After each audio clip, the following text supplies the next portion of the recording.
Assalamualaikum warahmatullahi wabarakatuh. Selamat datang di channel Firman Panipahan. Selamat pagi semuanya. Semoga Anda dalam keadaan berbahagia ya. Karena kebahagiaan itu adalah keinginan setiap orang gitu. Banyak orang yang sudah kaya, sudah memiliki berbagai materi, semua yang diinginkan dia dapat, tapi ternyata tidak bahagia gitu. Tapi sebaliknya ada orang yang di dalam hal kecukupan semuanya, di dalam hal materi, tapi hatinya berbahagia. Itu artinya kebahagiaan itu diciptakan ya, bukan dapat dibeli lewat materi dan kesenangan.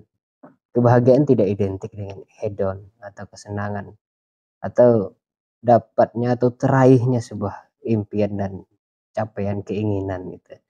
Oke, kali ini saya Firman Panipahan ingin bergabung dan berkontribusi dalam hal fenomena belakangan ini yang terjadi di Indonesia, yaitu tentang fenomena habaib. Sebenarnya sudah lama sekali, persoalan ini, terutama sejak munculnya penelitian tentang habaib itu ternyata terputus gitu ya, nasab habaib itu terputus itu. Dan sampai hari ini kemudian ada isu untuk tes DNA dan sebagainya, ada reaksi berbagai habaib dan seterusnya. Tentu juga banyak reaksi dari netizen gitu. Dan ada juga di antara orang-orang yang bereaksi itu, orang-orang yang bingung gitu. Nah ini di kesempatan ini saya ingin memberi pendapat saya. Apakah nanti setelah saya berpendapat orang-orang semakin bingung gitu ya. Oke, tentang keturunan habaib ini.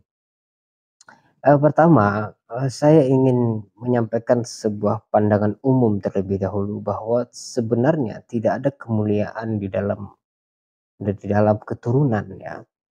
Kalau kita meriksa di dalam keyakinan khususnya Islam, tidak ada yang dimuliakan di dalam keturunan.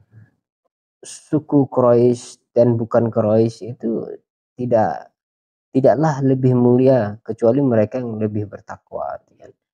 Allah sendiri berfirman juga, "Akramakum atqakum." Ini kan, "Inna akramakum atqakum." Sesungguhnya yang paling mulia di antara kalian adalah yang paling bertakwa gitu. Dan Rasulullah juga berulang-ulang kali menyebutkan tentang tidak ada perbedaan suku dan ras itu.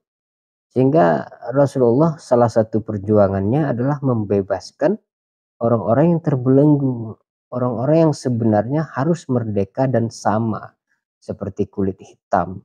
Ketika itu hamba sahaya budak gitu kan.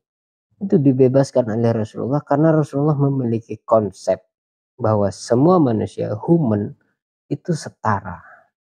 Itu itu dasar terlebih dahulu dan tidak ada kemuliaan dari sebuah keturunan.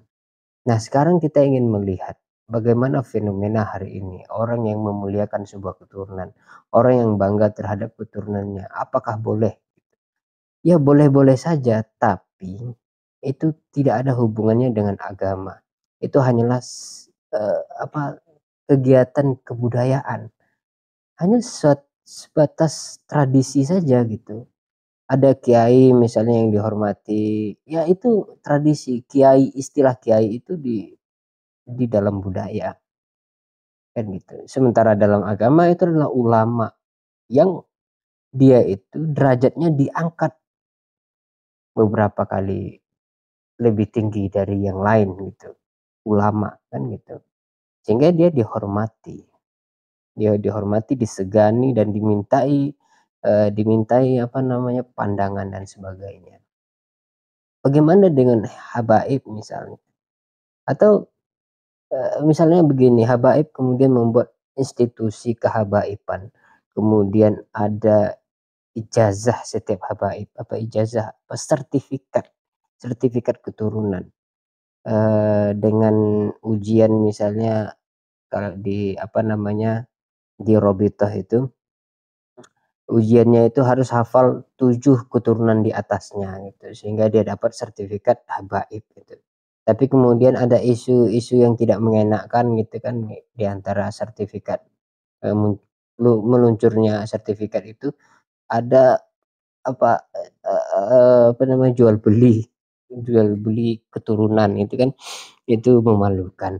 Tapi terlepas dari kontroversi itu, tapi begini, apakah munculnya Robetoh kemudian membuat silsilah itu, membaca silsilah itu disebut sebagai menjaga nasab gitu kan. Nah ini problem juga karena ada orang yang mengatakan bahwa, habaib itu luar biasa, mereka menjaga nasab. Itu artinya mengikuti, atau sesuai dengan maqasid syariah gitu kan. Maqasid syariah itu kan hifzuddin, hifzul mal, akal, hifzun nasab salah satunya itu, hifzun nasab, yaitu menjaga keturunan. Maka kalau ada orang yang menerjemahkan bahwa menghafal nama keturunannya 7 ke atas itu disebut, eee, menjaga nasab, atau menjaga nasab itu adalah melembagakannya, melembagakan nasab itu, maka tidak salah juga pengertian itu. Tapi menurut saya, menjaga nasab itu tidak seribet itu gitu. Menurut saya itu menjaga nasab itu tidak melembagakan nasab itu, atau justru tidak membangga-banggakan nasab itu. Berbeda menjaga nasab dengan membangga-banggakan nasab. Menurut saya justru menjaga nasab di dalam maqasid syariah itu justru hanyalah hal yang sederhana, yaitu jangan sampai engkau melakukan hubungan perkawinan atau hubungan, eee, intim tanpa melalui jalur pernikahan. Karena dia terputus secara nasab. Kita tidak penting nasab secara biologis, yang kita maksud di sini adalah nasab dalam pengertian, agama.